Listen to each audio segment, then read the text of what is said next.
In the quiet town of Richford, New York, under the watchful eye of the 8th day of July in 1839, John D. Rockefeller Sr. took his first breath. Born to William Avery Rockefeller, a wandering physician with a penchant for snake oil sales, and Eliza Davison, his life was one marked by mobility and change. The family journeyed through upstate New York, their paths eventually converging in Cleveland, Ohio. The early years at Rockefeller were a mosaic of challenges and formative experiences. Despite the frequent absences of his father and the family's nomadic lifestyle, young John remained a figure of discipline and gravity. His peers saw in him a person of deep conviction, reserved and earnest, with a penchant for methodical thinking. His spirit was not all business, though. A fondness for music danced through his mind, a dream that whispered of different paths. In the year 1853, the Rockefeller clan set their roots in Strongsville, near Cleveland. John's academic journey saw him attend Cleveland's Central High School, briefly gracing the halls of Folsom Mercantile College before he found his true calling in the world of commerce. Starting as a bookkeeper, he soon established his first venture, trading in the staples of hay, grain, and meat. The oil fields of western Pennsylvania, burgeoning in the early 1860s, caught Rockefeller's astute eye. He ventured into this black gold rush, setting up his first oil refinery near Cleveland in 1863. His ascent in the oil industry was not a matter of chance, but a symphony of strategic borrowing, reinvestment, and a keen sense of the changing currents of the market. Rockefeller was a man in tune with the times, riding the wave of post-war prosperity, the expansion of railroads, and the oil-driven economy.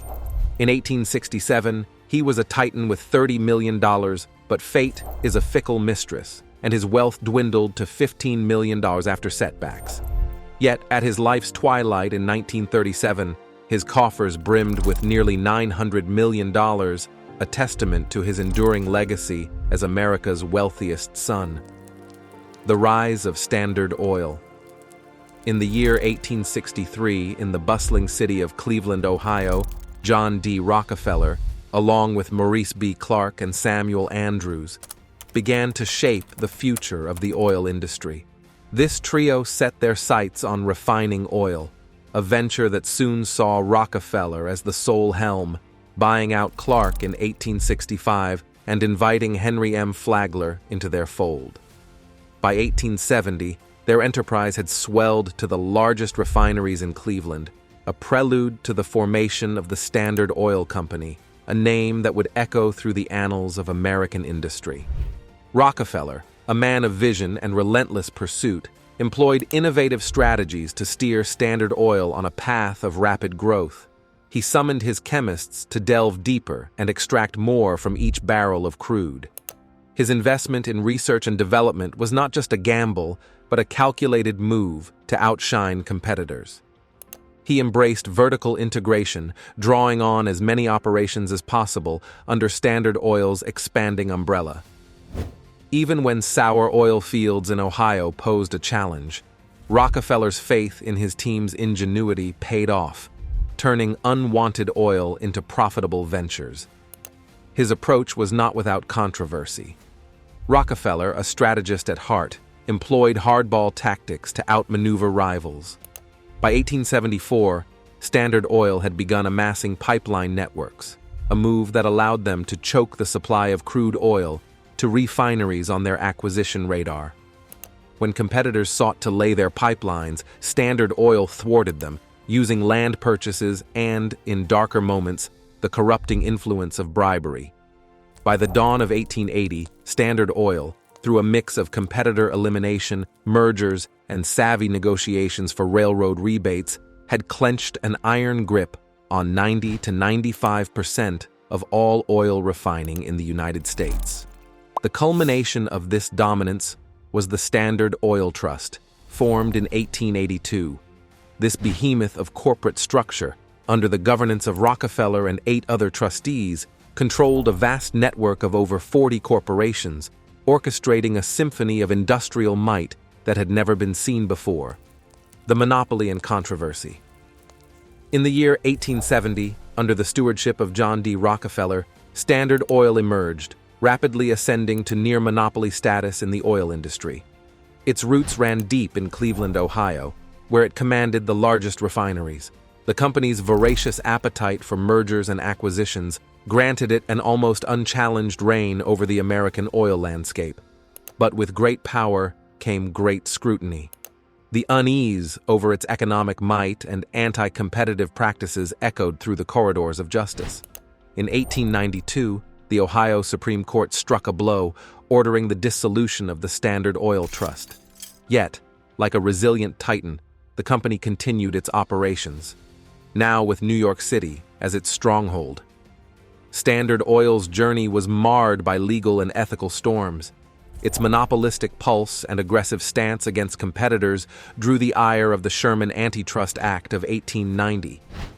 The climax of this legal battle came in 1911 with the U.S. Supreme Court's landmark ruling in Standard Oil Co. of New Jersey versus United States.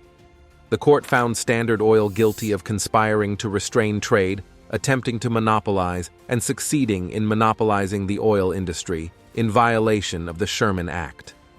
The verdict shattered Standard Oil into 34 entities, sparking competition and leading to lower oil prices.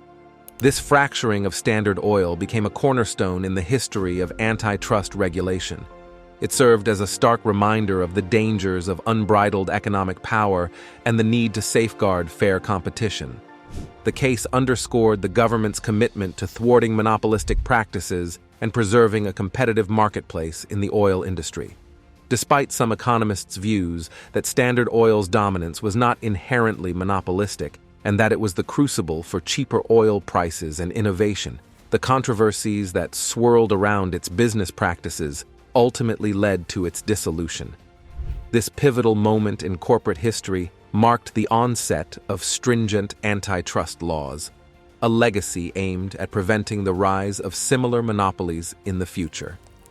Charity and legacy.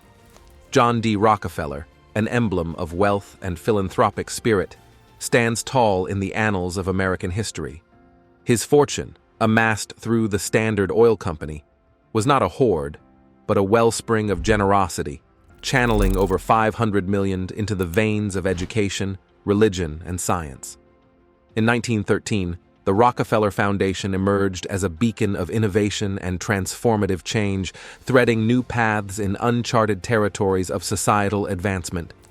The foundation, with its unwavering mission to uplift humanity, has adapted over time, mirroring the ever-changing tapestry of society. Its scope has broadened, reaching beyond its initial focus to embrace environmental causes and extend its global reach. The impact of the Rockefeller Foundation is a mosaic of numerous endeavors.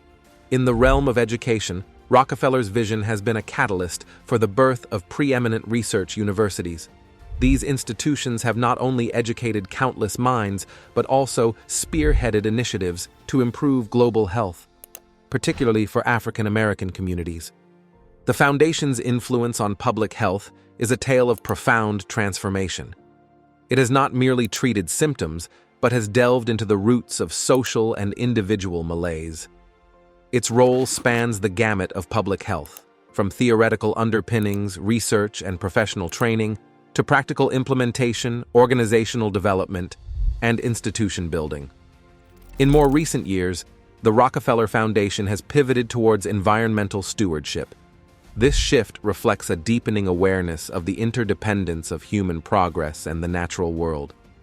The Foundation's efforts are now increasingly geared towards preserving and nurturing the environment, a testament to its commitment to a sustainable future. Through these myriad initiatives, the Rockefeller Foundation has etched its name in history, not just as a repository of wealth, but as a crucible of positive change, fostering a world where humanity and nature thrive in harmony. The road to billionaire status. John D. Rockefeller's path to becoming the world's first billionaire was a blend of relentless business acumen, strategic diversification, and an unerring ability to capitalize on the era's economic and industrial transformations. It was a combination of seizing opportunities in a rapidly industrializing world, a keen understanding of the market, and a bold approach to business that has seldom been replicated. In the late 19th century, John D. Rockefeller, an emblem of industrial might and financial acumen, founded Standard Oil, quickly monopolizing the U.S. oil industry. His aggressive yet astute tactics granted him near-total control, with Standard Oil dictating terms in refining, production, and distribution. Rockefeller's wealth burgeoned through strategic diversification into areas like iron ore and railroads, further cushioning his financial empire. The implementation of vertical integration maximized Standard Oil's efficiency and profits. Despite legal challenges, notably the Sherman Antitrust Act leading to Standard Oil's dissolution in 1911, Rockefeller's fortune only swelled as his shares in the resultant companies appreciated. His journey to becoming the world's first billionaire was a testament to his unparalleled business savvy and ability to seize and create opportunities in a rapidly evolving economic landscape. What do you think, guys?